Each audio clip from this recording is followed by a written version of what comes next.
using the formula. The formula is there, but like I said, standard deviation. I might tell you there might be question about standard deviation, but not calculation. Does that make sense? Yes. Like you should know what 1 SD, 2 SD, 3 SD. Okay. So in the lab we use is 2 SD. So if it's outside 2 SD, is it failure or is it acceptable? It's failure. It's acceptable if it's outside 2 SD. 1, 2 SD is acceptable. Well, there is an if. Okay. There's 3 levels of QC. You have 3 levels of QC, 1 to SD is acceptable. But if you only have 2 levels of QC, it's not acceptable. Does that make sense? Mm-hmm. All right, because you only have 2 QC. Now, if the other one is not, well, if you have 3 QC, you're doing 3 levels of QC, and one is 1 SD, then you can accept it. Does that make sense? Now, if the following day or after 8 hours, because in hematology, we run QC every 8 hours. Same with hemostasis, all the coagulation studies, well, except for the special ones. The PT, PTT, dimer, fibrinogen, heparin A, those are all every 8 hours. So if on the next shift, you have another 2 SD, then that become 2 SD. So it's failure. So 2 SD on the same lot, is that what you? No. It's 2 not on the SD, same yes, lot. 2 SD, On 2 consecutive 2 SD 2 consecutive on the same run. on the same run. Not Yeah. on the No, same no, no, lot. no, because one run is 1 SD, right? Now, if you're running again, so it's acceptable if you have 3 QCs. Now, if you're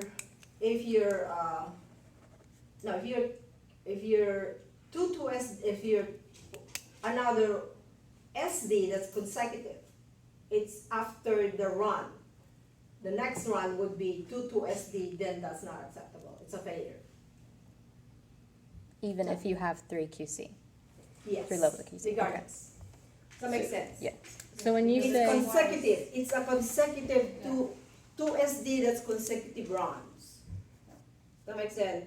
Mhm. Okay, so those because it's really important that you have to know how to interpret your QC. You can't just say, oh, my QC passed, right?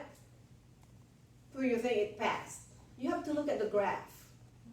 Okay, you have to look at the graph because it would say pass. Some QC software are very sophisticated that you can actually the lab can actually, but the lab has to purchase that. But it has the capability to detect both Levi-Jennings and Westgard groups. So now if 1 3 SD, then it's really out. Okay?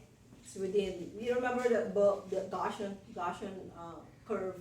So it has to fall on that, the 95.5 confidence. So, Sorry. no, that's fine. That's why we're here. We're discussing. And the previous hemoglobin assignment, you said something about the reference. I would think that the Gaussian curve is between the 2 SD. Yes, right? that's right. But on the assignment, it was the You have reference- 3 SD. You have to Yes. calculate 3 SD. And Why then- is that? Yeah, and that's a then- good question. Yeah, and Good why question. is that? And then you told us to give the reference range in 3 SD. Isn't that what you said? Mhm. Now, the reference range, did I put 3 SD? Yes. Yes. So that was quite Oh, yeah, okay, that's my mistake. Okay. It has to be 2 SD. okay. And another one is on this PTT QC. It says you didn't give a reference range, but you wanted us to calculate it's something you asked about the Westgard rules. Yeah. How do we? Well, Westgard rules is, remember, there are 4 1S, okay? 4 1S is anything that's above or below the mean. So if you have 4 consecutive, that's 1S, it's all 1SD, but it's above the mean, then that's becoming a shift. Okay, so I want you to recognize that. That is not just 1 2SD, 2 2SD, 1 3SD. So there are other rules and you need to look at, so on this, so this should be some issues. Now, if you have only one that spiked 1 2SD, then it could be a random error. Okay, so it's not something that you have to worry about the machine. Now, if you have a consistent, then you have to figure out what's causing the problem. Like a trend or a shift. Yes, then you start troubleshooting. Okay. Does that make sense? Now, the 10x, that's the same thing. Then you might be having a systematic error. So technically, a good QC you have a good QC this is your mean, you should be doing like this. No, technically. So these are your points. It goes past now if your QC is all here, the same QC, then there is a problem too. There's no variability. Because in real world, there is no such thing as, so whenever your mean is, then you have, that's It's an error. yes, Yeah. that's the 41S. Now this is, so it will say pass, right? Because it's within 2SD. But in reality, it's not. That's shift. Now there's a trend, which is, it's outside the mean also, but it's going like this. So this is your day 1, 2, 3, so your QC is going up outside the mean. Same thing going there or going down. So it doesn't matter if it's above or below the mean. As long as you're consistently, so this one is trend because it's going up. So how do you troubleshoot? Troubleshooting is something that you have to know. So let's say you can only rerun QC once. Don't keep on rerunning it 10 times, okay? Until you get it within the range. That you only can rerun once. Then you troubleshoot. How do you troubleshoot? What's the first thing that you would do? I'd look at my SOPs. You look at your graph, right? Yeah. Yes, and well, the first thing could be the QC, especially if you're reconstituting QC. QC material. Maybe the QC is expired, maybe the QC, especially in hemostasis. Hemostasis, those quality controls only last 1 day or 24 hours. Then you have to reconstitute it. Maybe it wasn't reconstituted correctly because the pivoting wasn't correct. Did you see how important the pivoting? Because if your pivoting is not correct, then guess what? Or someone who pivoted, it wasn't you. And that's just we're a team in the lab, someone because you're following someone. Or it could have been the temperature that you got left at room temperature instead of putting it. Forgot to put it in the refrigerator. I'm so good at that. And it's deteriorated. Stability is no longer 1 day or 24 hours. So the stability will diminish. Does that make sense? I would look at my QC first, rather than you don't do recalibration right away. Because recalibration takes a long time on some instances. It depends on what you're doing. We don't do a lot of calibration in hematology, with the exception if you're using a point of care testing. But a lot of those point of care testing, they have their own, it calibrates itself. They're very sophisticated. It does, so when you first turn it on, it says calibrating. It does the calibration on it by itself, and so you don't really have to do calibration or recalibration, but in chemistry, however, you're going to be doing a lot of recalibration because depending on the test that you're doing. Some tests, they have calibration Is every anyone making 24 a hours. video for Brittany? What? Is anyone making a video for Brittany? I was looking. Yeah, I am. Oh, you are? Okay, thank you. Thank You're you for doing Right there. it. 'Cause I can't figure out on mine, otherwise I have to use my laptop. Alright, does that make sense to you when it comes to, and then I would go after the QC material, I would look at my reagents. Maybe my reagents is expired too. And then if now you look at those, that's how you troubleshoot when it comes to QC. Okay, quality control is something that you really have to understand. It's just not running it. And you look at it and fast. You would be looking at the shift and training because it could be your machine is not reliable in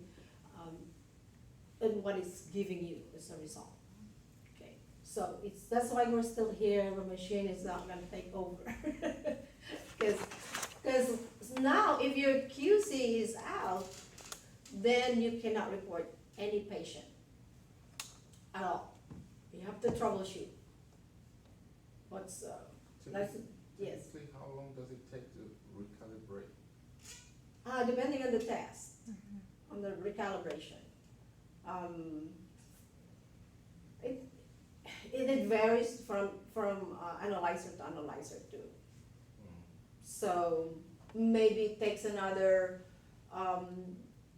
an hour maybe, or somewhere like an hour and a half, or maybe 45 minutes, maybe 30 minutes, maybe 20 minutes. It varies from what assay you're doing. So when we talk about calibration, you have to have calibrators, which are the known, it has a, like for example, calibration is 0.0. It always starts, so remember the linearity that we talk about? It's kind of like that. When you do the calibration, you have to recalibrate. So normally you have 5 known materials. We call them calibrators. It could be 0, you start with 0, it could be 0.5, it could be 1.0. So when you do recalibration, you have to always do the QC. After recalibration, you make sure that your recalibration, you will normally say pass. You see a graph from your machine. So, and then you have to check your calibration or recalibration by rerunning the QC again. So doesn't mean that you recalibrated, you're okay. No, you have to run the QC again. Makes sense when it comes to QC. Any other questions on the QC? There's also that 7-1T, that's another one that looking for trend. So you're looking for a shift and trend. That's why it's really important that you look at the graph.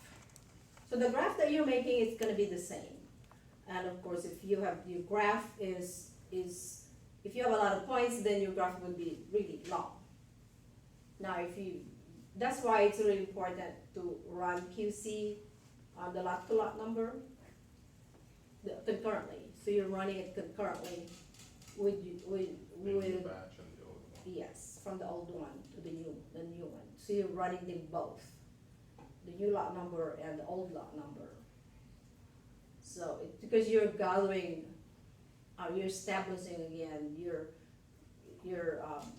you don't calculate it as what you're doing now, because a lot of the machine that you have, it recalculates itself. And that's weekly too, we have to report those, so your supervisor will be looking at them. So if you run it, more than once, they would see that. Because sometimes in order to get a good QC, you have to remove the liars. Like really, really,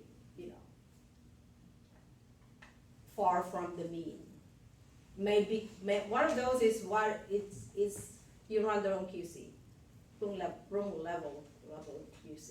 So of course it's going to be different, right? It's spiked up because if you put it on low and you run high control, And of course, it's gonna be out there, you know, you will even see it, that number, because it's just way, way past. Also, temperature and variability, like I said, if you're reconstituting your QC, then you have to be able to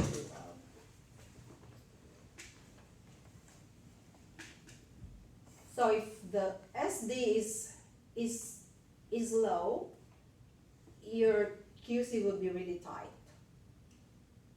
That makes sense? Mm-hmm. Okay, now if your QC is high numbers, then it would be too wide. Now if it's too wide, then normally the manufacturer would give a really wide range of QC so that you have guidelines. But most of the time, all laboratory has to have their own QC ranges.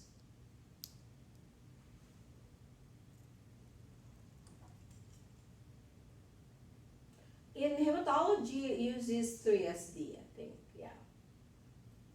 It's a real wider because they use a CV percent, and CV percent, quotient variation percent uses 3SD.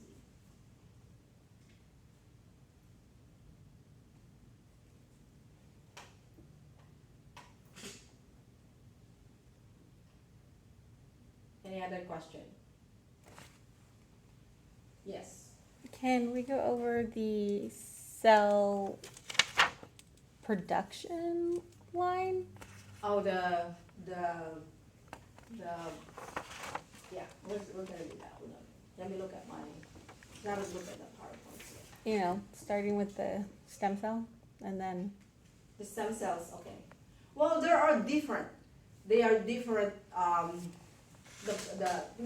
of course, it starts with stem cells for the bone marrow. It starts with hematopoiesis. So, let me look at those. What chapter is that? that's chapter 5 in hematology. Yeah. Let me look at PowerPoints.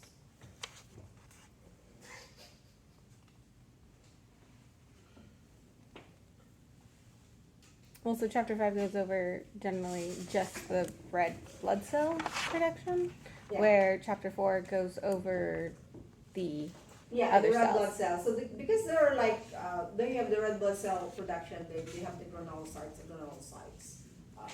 production.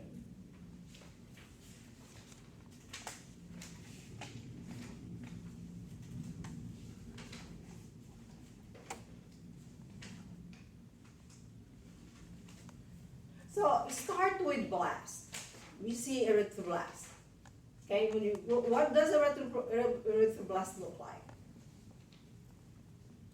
Anyone? It would look bigger and it'd be kind of a coarse cytoplasm. It'd be darker. Yes, and the most important thing is the ratio. The NC ratio, the nuclear and cytoplasmic ratio is really high.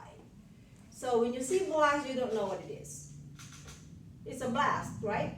So How we would you don't- know it's erythroblast? And how would you know it's myeloblast? And how would you know it's lymphoblast or any other blast? You wouldn't know. Now, how do you know? You look at more mature cells.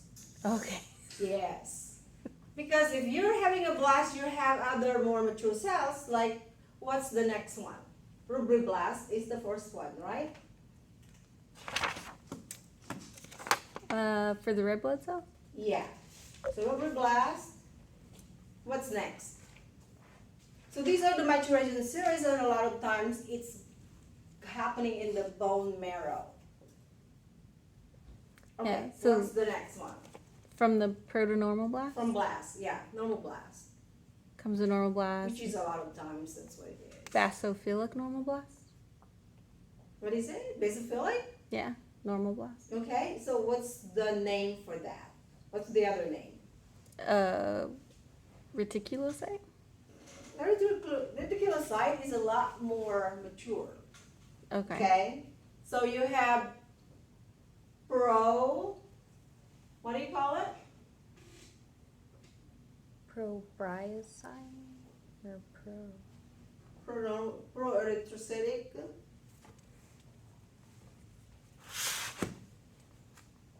So what's next? Then you have what we call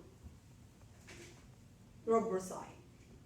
Then you have the metarubrocyte. So those are all we call them. When we see them, we don't necessarily, on the erythrocytic series, we don't necessarily have to differentiate them. We just call them nucleated RBCs. Okay, because RBCs are not normally don't have nucleus if you see them at the peripheral circulation. Does that make sense? Yes. Alright, so when you're seeing them at the peripheral circulation, then something is going on with the bone marrow. So the bone marrow is shooting out immature cells. They're supposed to be, the maturation should be on the bone marrow. So if they have some sort of leukemia, we call it erythroblastic leukemia or some others, then you would see them there. And a lot of times, if blast, we don't identify, we don't count the blast unless the pathologist will confirm it.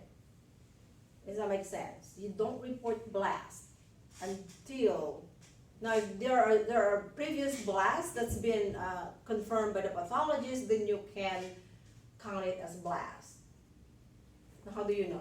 You look up the medical records.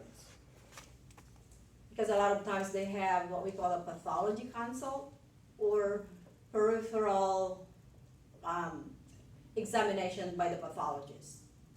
We just call them immature cells or nucleated RBCs.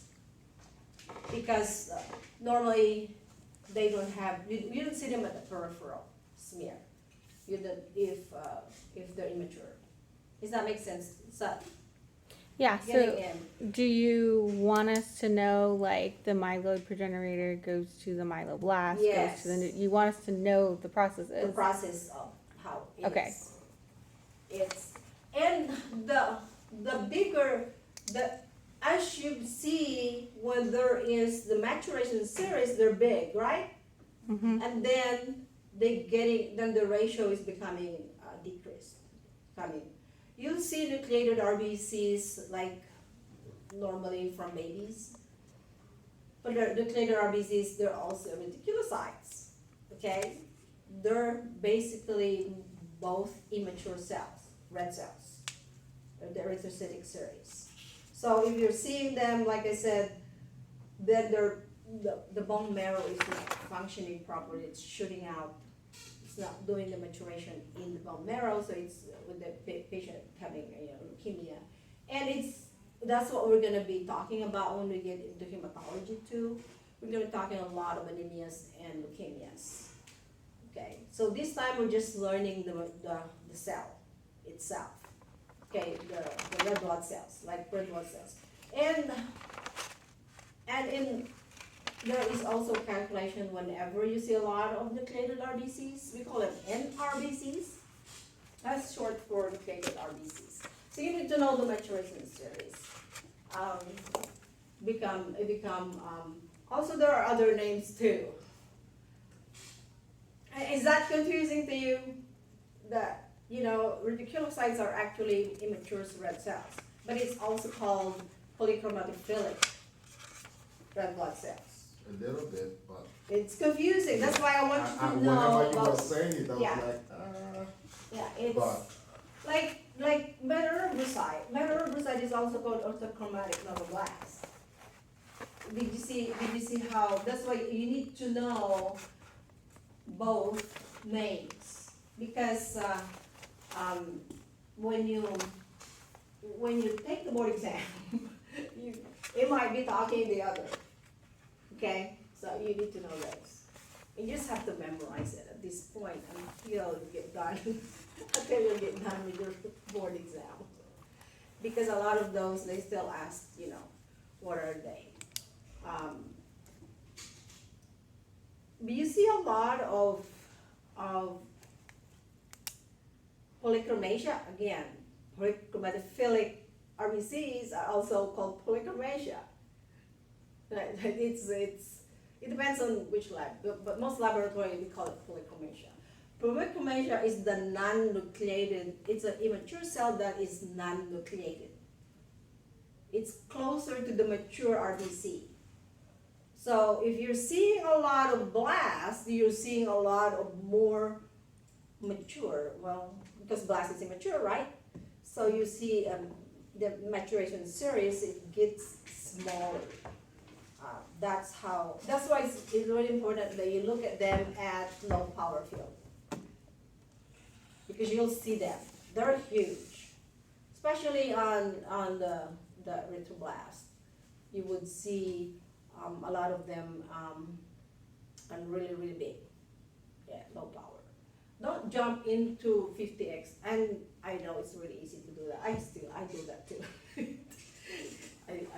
You can scan it at low power. At this point, when you're starting, you have to scan it at low power first, and then you go to 50x.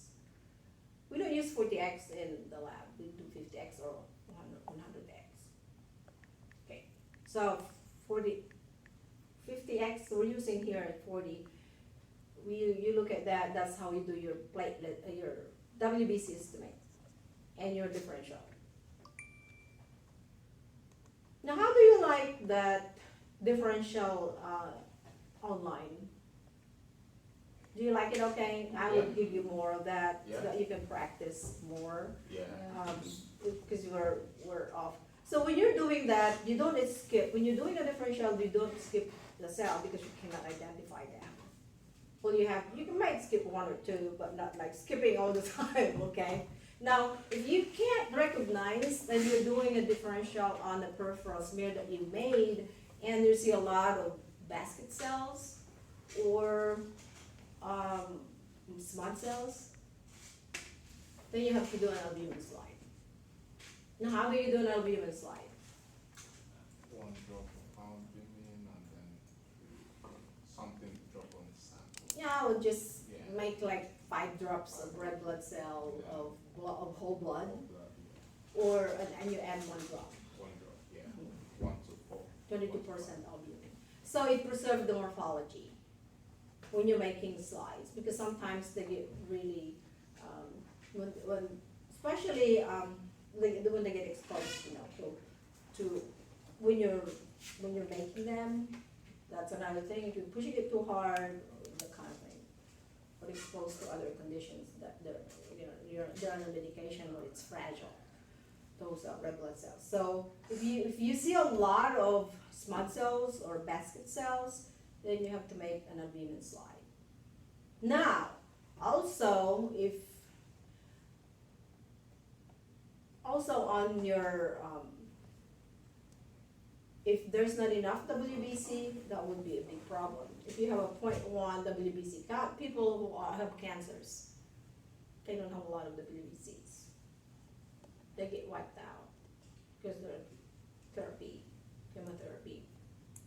Now they have the proton therapy or whatever therapy that should pinpoint, the cancer cells.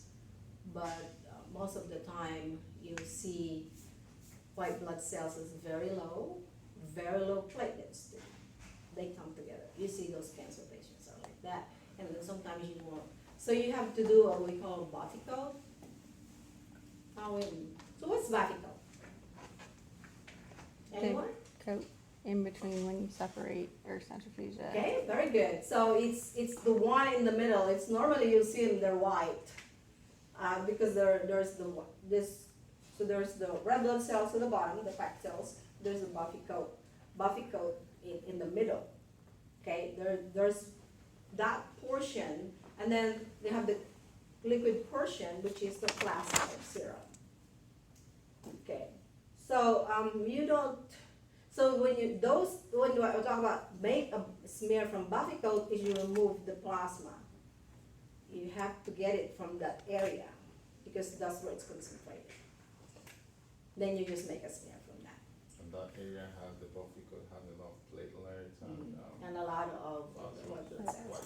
Yes. So if you have really, really low, because you see some patients has 0.1 white blood cells, so it's really, really hard to do a differential. Now, if you can't make a 50 differential, what would you do? If I can make a 50 differential, multiply it by 2. 2. No, you actually have to use your white count too. Oh, oops. Okay, so remember differential is the white blood cells, right? Different types of white blood cells. So for example, you only have 30, you can only count 30 because the patient doesn't have a lot of WBC, okay? 30 instead of 100. Or sometimes you have to make 2 slides if you don't want to do body count.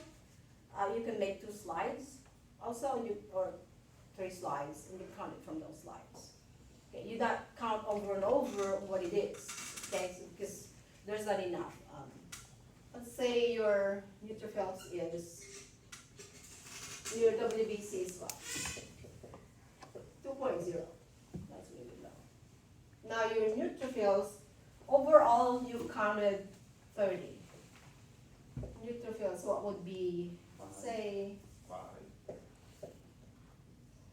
20 to get a 35. So how do you get a percentage? So this is your total cells that you counted for WBC. Yeah, so you just take 20 over 35 over 35 over 30. So what would be? So you don't necessarily, if you can't really count, the total 50 on the, you don't calculate very good. This one doesn't work. So 20 over 2.0, that's actually 2,000. So what would be the percentage? So you have to multiply it by 100, right? That's point. It's like 66. 56? It's like 66. 60? 2/3 is 6.666. 6666. Yes. Infinity 6. Okay, what did I do? Okay. So it would be So this would be 66.67. 20 over 2 times 100. What'd you get? It'd be 20 over 30. Oh, that's right, 20 over 30, I'm sorry. That's 2/3. That's 6.66. Is that correct? Yes, So it would be it's 66. it's 66.67%. So that would be 5 over 30. 16 points. What'd you get? Times 100.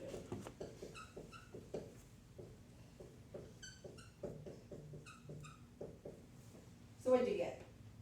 That one's 16.66. 16? Let's say 17. And this would be what? So this has to equal 100. So you're gonna just ballpark it. So what would be 13? It would be 17 too? Mhm. Right. That's how you get your percentage. Okay, but that'd be over 100. You have to multiply it by 100 to make the percentage. You get a total of that 30. I'm Yeah. talking about absolute here, I'm sorry. Yeah, but 66 plus 17 plus 17 is over 100%. What is it? What's the? No, it's not. That's 100. Oh, that's 100? 100. Yes, thank you. Is it? I thought it was 101. My bad. That's 14-0. Is that about right? Yeah, Yeah, that's right. It's 100. All right. Yeah. 7, 8. Yeah, so that's how you get your percentage. Now, if this is 50, again, you have this, then you have to do 50.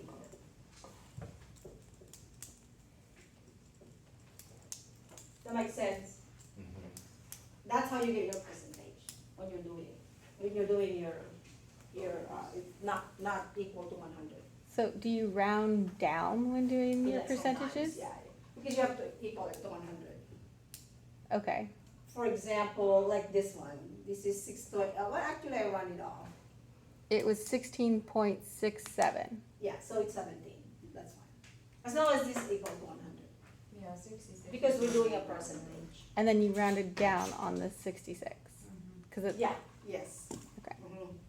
Or, either way, because it doesn't make really a lot of difference if this is 67, to make sure that this one of these would be, what? 16. You just have to make it 100, because it's always in percent. Your unit measurement is percent. Does that make sense? Mm-hmm. Just choose one to round it.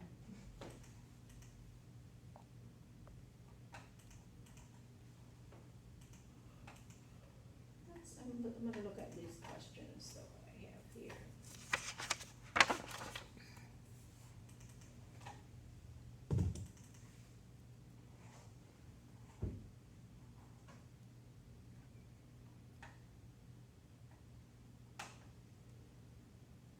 So, the erythropoietin is actually synthesized in what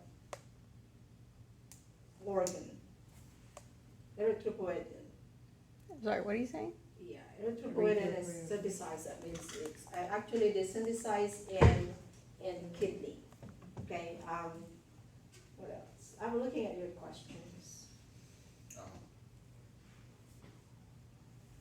you need to read through those.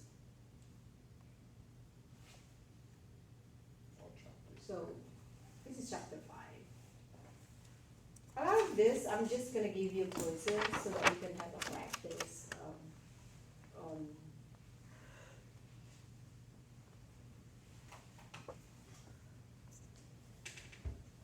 Is this chapter 5 of hematology? Yeah, Mhm. we're talking hematology. And sometimes you'll see that I talk about hematology and IML because they kind of go together. Right now, it's like a puzzle to you because you're not seeing it as a whole because you're learning it in like one part here, one portion here, one portion here. So don't feel bad if it doesn't make sense. Right now, it doesn't make sense, right? Yeah, and that's normal. It does, there's just so many information. There's a lot of information that you have to know. And that's why I want you to read and I want you to ask questions because I cannot discuss it all in this class. Okay, so if you have like a specific question that you're brewing in your mind, like I said, you need to because this is hybrid. I think, Then we'll discuss about it. sorry, No, I don't feel sorry, just I'm blurt trying it to say out, something your and whatever I keep question that you cutting may you. have.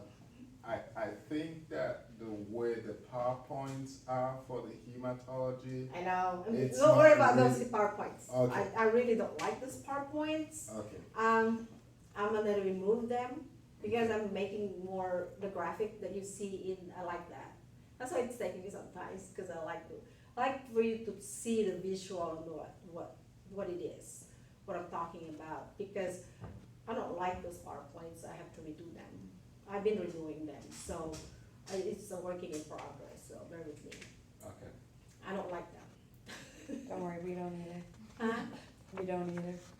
Yeah, I don't, I like the one that you can see visual, sometimes it's why I put some graphic in there They're that just will very help you. vague. Because we're all They're visual. extremely vague. Very. It is. And it's trying to make us to go read the whole textbook, and I'm like, okay, and I know we don't. You know what I can encourage for you to do is answer those objectives. The review questions in the Yes.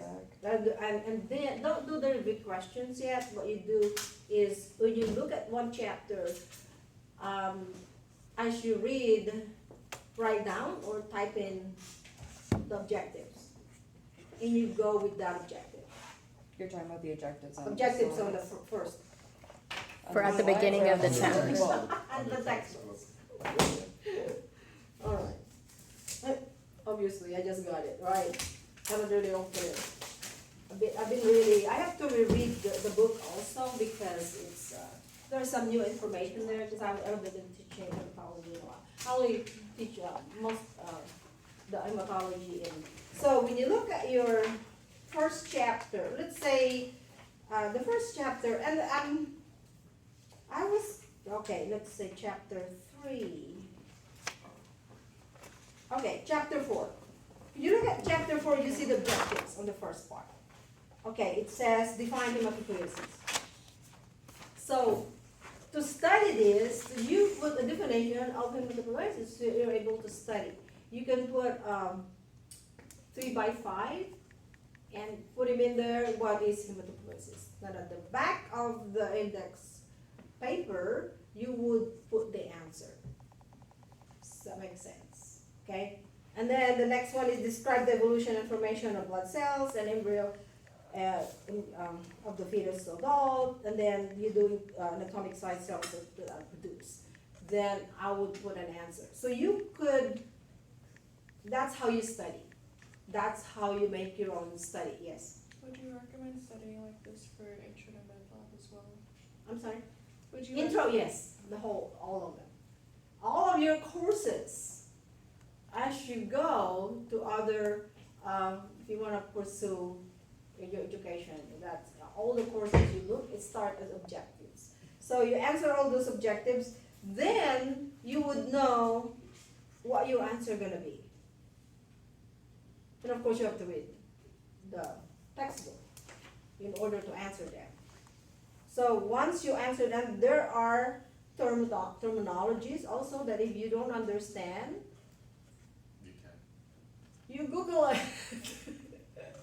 If you don't understand, I still do. If I don't understand a word, I would, and those are okay because you see, Wikipedia or Wiki, whatever. Or you research through it. If you don't understand that particular word or terminology, like I'm talking about hematopoiesis.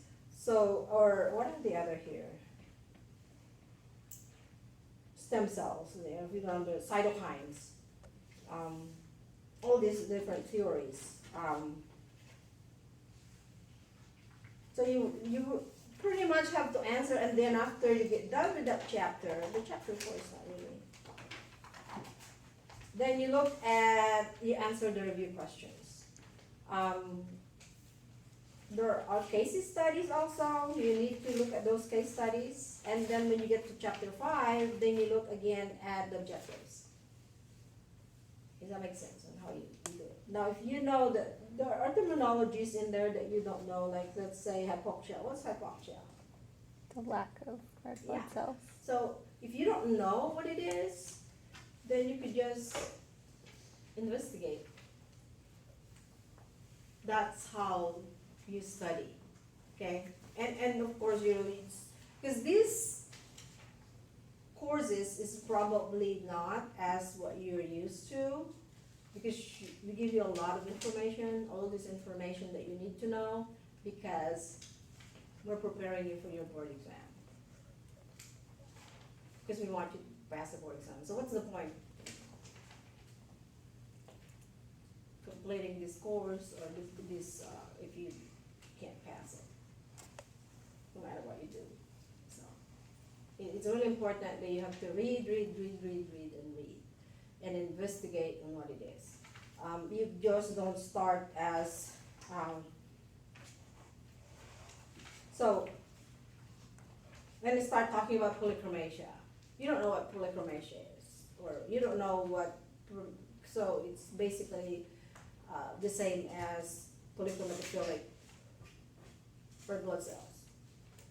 See, there are a lot of things, like talking about orthochromic normoblasts, or it's like a rubicide, metarubicide.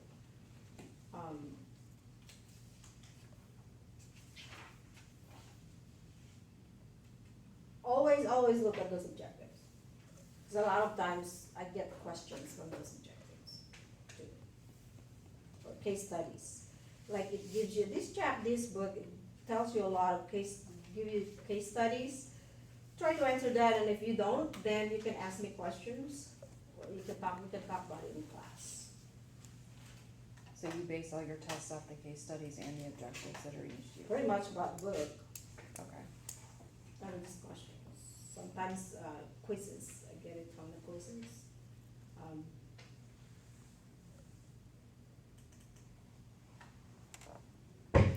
Um, What all chapters are going to be covered in the first exam for hematology? oh, exam 1, Yeah. chapter 1, chapter 2, chapter 11, chapter 12, 13. chapter 3, 4, 5. Sorry, 13 is for Kim. It's listed in your. Is it? Okay. Hematology. Yeah. On the syllabus, it says 1, 2, 12, 13, 3, 4, 5, 6. Okay, so that's it. 3, 4, 3, 4, 5, 6, yeah.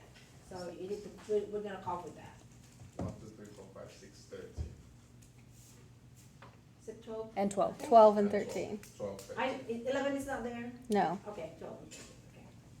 So how many 11's not chapters till are week those? 4. Yeah, so those are done. It's in your, we're gonna try to cover it. Now, if we can cover all of them, then I will include it. Now, I'm fair. Then I will include it in your exam, okay? Okay. So, we're gonna try to cover that. I'm gonna try to get more, short, lectures, so that you can do it on your own time. Or you can listen at your own time rather than me talking about it. All right, so 12 is about automation, and 13, I think 13 is, see, complete blood count, differential.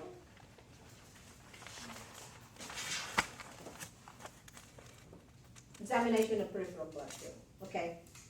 And so your lab would also be included in your exam. Okay, there will be questions from your laboratory. There's gonna be a lot of probably pictures, like putting pictures in there for your differential.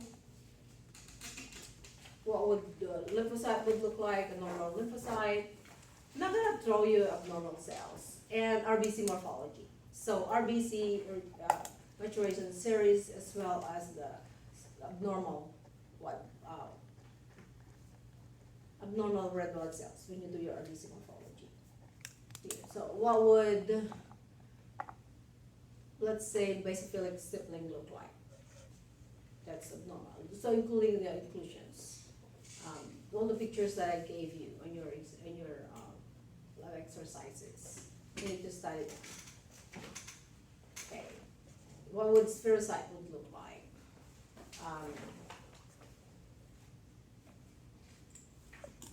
What's polychromatia? What do they look like? Reticulocytes. So again, like reticulocytes is more abnormal or immature cells. And reticulocytes is what? What do we use? What stain do we use for reticulocyte?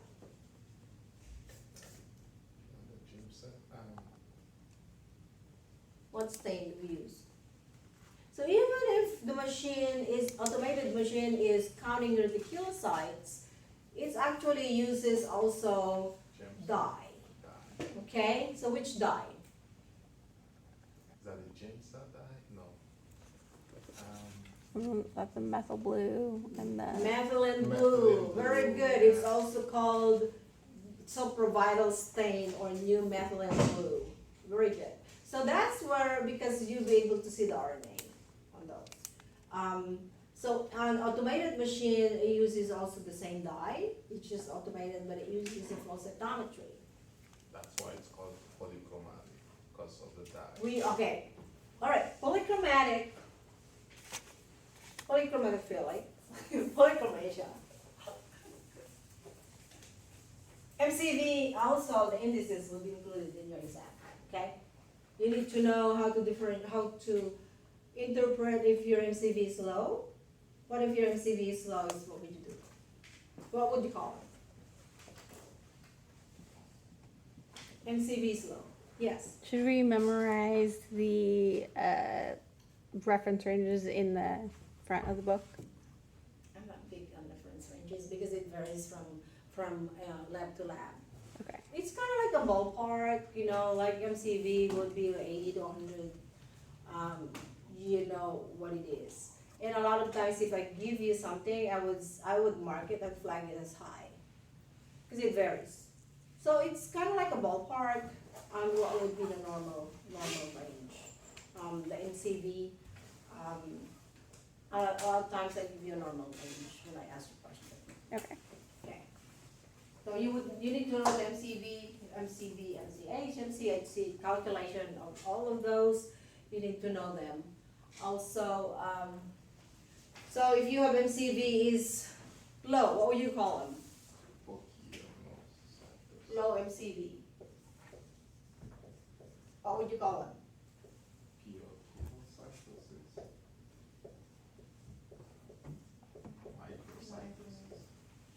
Microsites. We're calling it microsites because I don't know. You can say microsites. Did you see how close it is? Macrosites and microsites. That's why we're calling it microsites. Now, if your MCV is high, what would you call them? Macro. Easy, right? It's like if it's high WBC, what would you call them? Leukocytosis. Right, very good. Leukocytosis. Is that making sense on how you do it? Now, if your MCHC is low, what would you look for? MCH low is what? Is hemoglobin concentration. Yeah. What do you call? What do you look for? Your RBC. You look at the central pallor. So if MCA is low, what would we call them?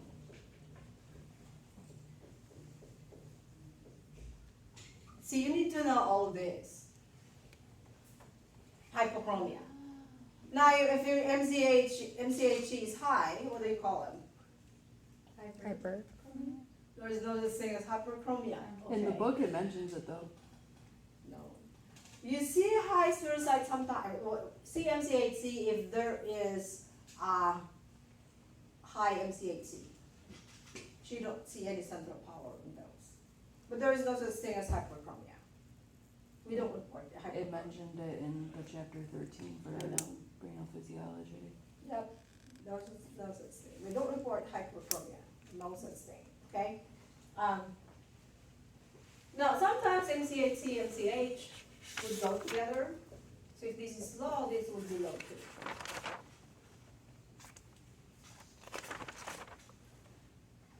So what about low WBC? What do you call them? Leukocytopenia. Yeah.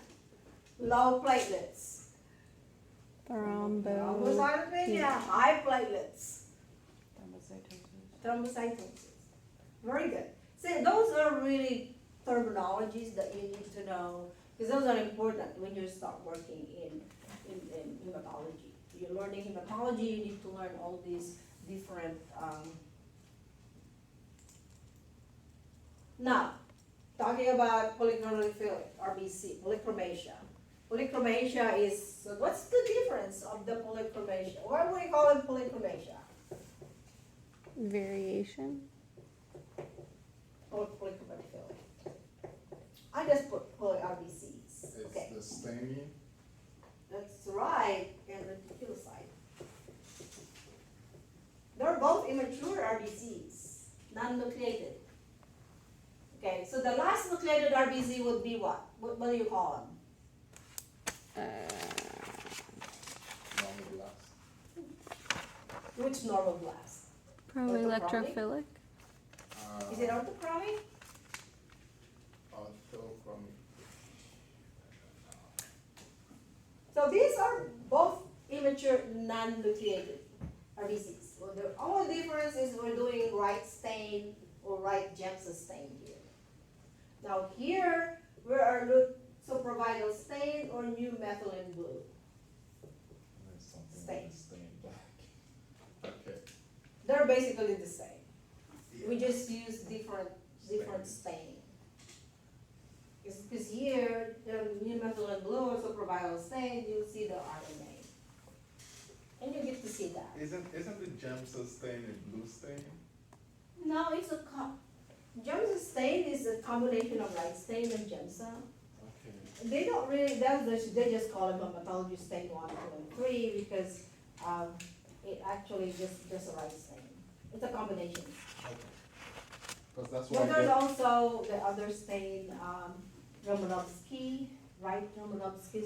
So they kind of modified a little bit, in addition to other, they add a little bit more different stain to make it more enhanced, so most of analyzers they use is, it's either right GEMSA or GEMSA stain could be also used, or right Romanovsky.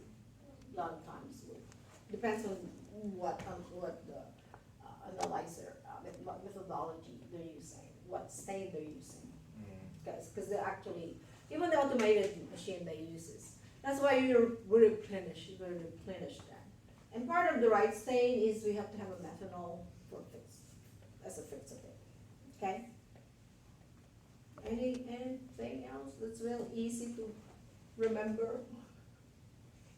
So what is low WBC? What about low WBC, low RBC? What do you call low RBC?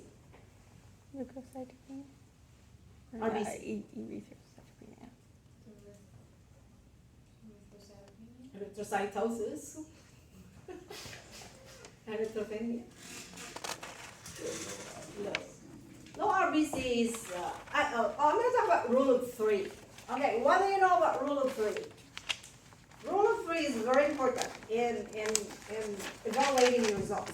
So when you look at the machine results, you don't just report it, you know, you look at it, you look at it, and a lot of machines, they have the capability to tell you what it is, but it doesn't tell you what the rule of 3 is. Okay, you might, some machines probably could do that, but rule of 3. Now, what do you know about rule of 3? That I think I mentioned a little bit on that first lecture. the hematocrit is equal to 3 times the hemoglobin. All right, so hematocrit, well, let's say hemoglobin, RBC. So they're all interconnected. All right, so rule of 3 is your RBC 3 times 3 should be your hemoglobin, and hemoglobin times 3 would be your hematocrit. Also, you need to know what the MCV unit of measurement. Does anyone know what MCV unit of measurement? Before I go back there, because I'm talking about here. Does anyone know? Femtoliters. Okay, what about MCH? MCH is milligram per deciliter. You need to know those two. You need to know the unit of measurement. Like your WBC is what? Times 10 to the 9 per liter, or times 10 to the 3 per microliter, or 1,000. Like if you see 4.0 times 10 to the 9 over liter, that's actually just 4,000. Okay, basically the same. I think I thought, okay. So this is times 3 would be your hemoglobin. Times 3 in hemoglobin would be your hematocrit. That's the rule of 3. Again, but this one right here, you have to have plus minus 3.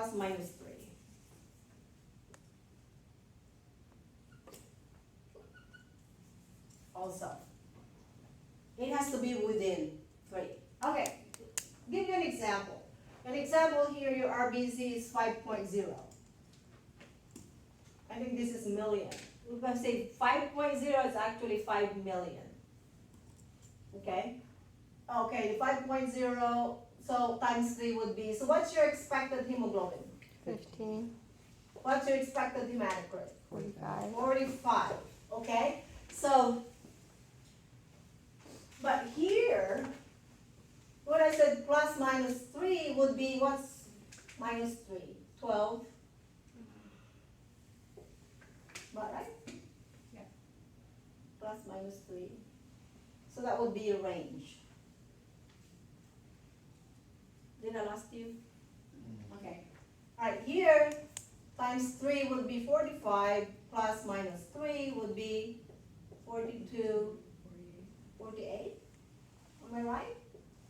So that would basically be the range that we would be expected to see with like Yes, an RBC of very 5. good, very good. So Okay. now if your result here is 11.0, the rule of three didn't apply, so it didn't match. A lot of times we match these two. So let's say you have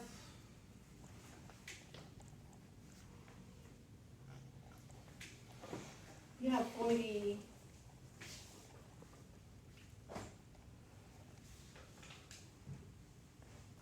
Okay, I'm trying to figure out 33 in there. 40? Does it match? 40 is within range. No, both of them would be outside of the expected range. Oh yeah, sorry. No, this is my example right here. Don't worry about this. Okay, so that's the expected.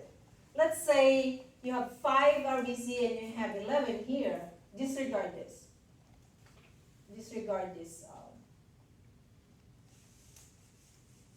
Disregard that. This is my example. Now I'm just giving you an example of the rule of 3. So that matches, your H and H matches on that 15 and 45. So it match. Right? Now, if you have 5 there and you have 11, 5 RBC, you have 11 here and you have 40, your H and H doesn't match, right? Mhm. So what's the expected, you're always matching your H and H. So 11 times 3 will be 33, right? So your range should be 33.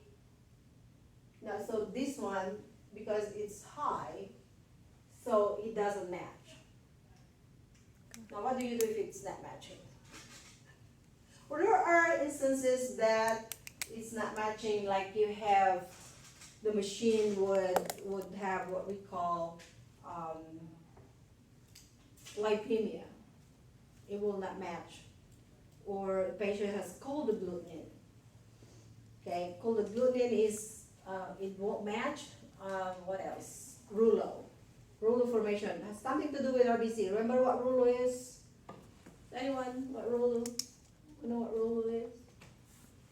Rouleau formation is a stacking of red blood cells. They look like stacked. But a lot of people who have a lot of proteins, like maybe patients who have multiple myeloma, they would have that. Cold agglutinin is what happens with cold agglutinin when they get exposed to cold, which is mostly the temperature that we do, is they clump together. You would see them, they clump together, so you see sometimes clumping. What else? So those are the instances that the H and H might not match. So what would you do if it's not matching? You do a spun hematocrit to check it. You do a what? Spun hematocrit, a manual microhematocrit. Okay.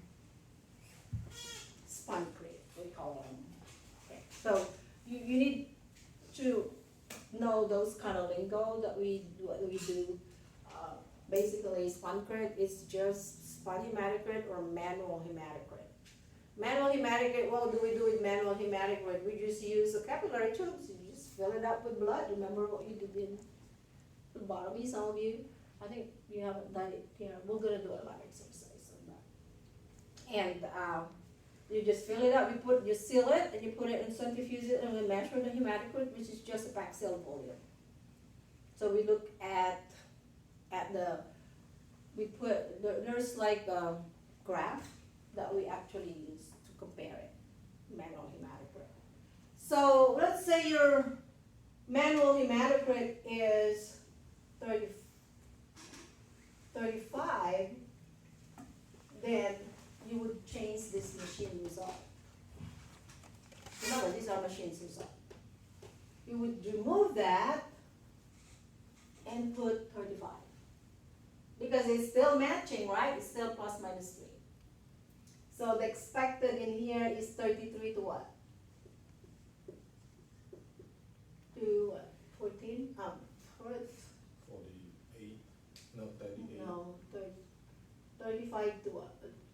It was 30 to No, 38. 33. Times 3 here would be 33 plus, that's plus, 11 plus or minus 3 would be what? 9, no. No, that doesn't make any sense. Okay, hold on. My brain's not working now. 31. It's 33 plus. Okay, 33, what's? 33 plus 31. minus 3. Yeah, Yeah. that's 33 to 36.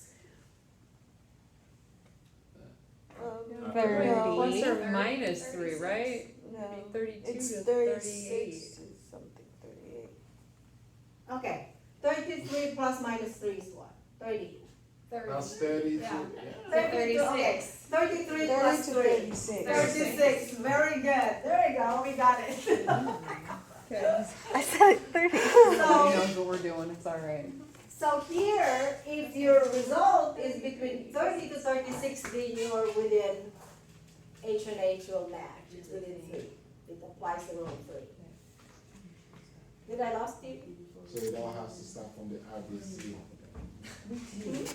It all has to start from the RBC result. Yeah, a lot of times on RBC, you would see in here if the RBC is very low and it doesn't match with this, a lot of times cold agglutinin would do that. So what would you do if there is a cold agglutinin? Keep it warm, exactly. Very good. You just warm it. You warm it at 37 degrees centigrade. Okay, don't warm it at a really, really high temperature. You don't microwave it, okay? Yeah, so you just pre-warm it. We pre-warm it, the whole machine, we pre-warm it at 37 degrees centigrade. And sometimes it varies the cold agglutinin. Sometimes you have to pre-warm it for 2 hours or 2.5 hours before you can actually analyze it. Now, if there's rouleau, what would you do? You get it? You remove the plasma. Okay, see, you do a saline replacement, we call it. A what? Saline replacement. Well, saline replacement, how do you do a saline replacement? You centrifuge a whole blood. So you see the packed cell in here, right? Packed cells or packed. PCB. So this would be your Buffy coat. What would you do is you remove this plasma, take it out. Make sure you put a mark. This is a tube. Put a mark. You remove the plasma, and you put saline instead of that plasma that's there. Okay. So what would you do? You remove this, you mix it again, and you run it. Now, H&H. Now, if your MCV is very low or very high, your RBC indices, if your RBC indices are actually, where are they? An MCH. If these RBC indices are abnormal, your rule of 3 doesn't apply. Did you see I'm making you think now, right? Your rule of 3 doesn't apply because it doesn't matter what you do. You do a sponge hematocrit, regardless, it will be the same. Well, what if it's just one of the RBC indices, not the 3 of them? Yeah, the same thing. You have to look at, if MCHG, if you're in CHG, then you have to look at hypochromia, So wait, if they're normal or if they're abnormal? abnormal. Abnormal. If your RBC indices are abnormal, any of them, you would not get the rule of 3. Those are exceptions. But we still do a sponge hematocrit to check it. But that's really the hematocrit. Okay, now if it's lipemia, same thing. Lipemia, we have to remove, same thing you have to do, saline replacement. Because it won't interfere. This is what we call interference when you do a automated machine testing. So you always, the rule of 3, a lot of times it applies with H&H. It includes also the RBC, a lot of times RBC would match with hemoglobin. So what we do is, we do a spot hematocrit, and we use, remember, so if your spot hematocrit is, was 40, right? So your RBC, your calculation for MCV, MCHC would be different. Now, if you change it, because this is the true hematocrit, then your RBC, the RBC indices would also change. You have to recalculate that. You don't manually recalculate it, but, machine would recalculate it. Oh, LIS would recalculate it for you, but at this point, like I said, if you're MCH, it will be different. Because remember, hematocrit, hemoglobin, and RBC are both used for calculation of your red cell indices. But how do you recalculate them if you did it? You manually? use the formula. What's the formula for MCV? Hematocrit divided by RBCs times 10 Oh, right, very good. What about the MCHC? equals hemoglobin divided by hematocrit times by 100.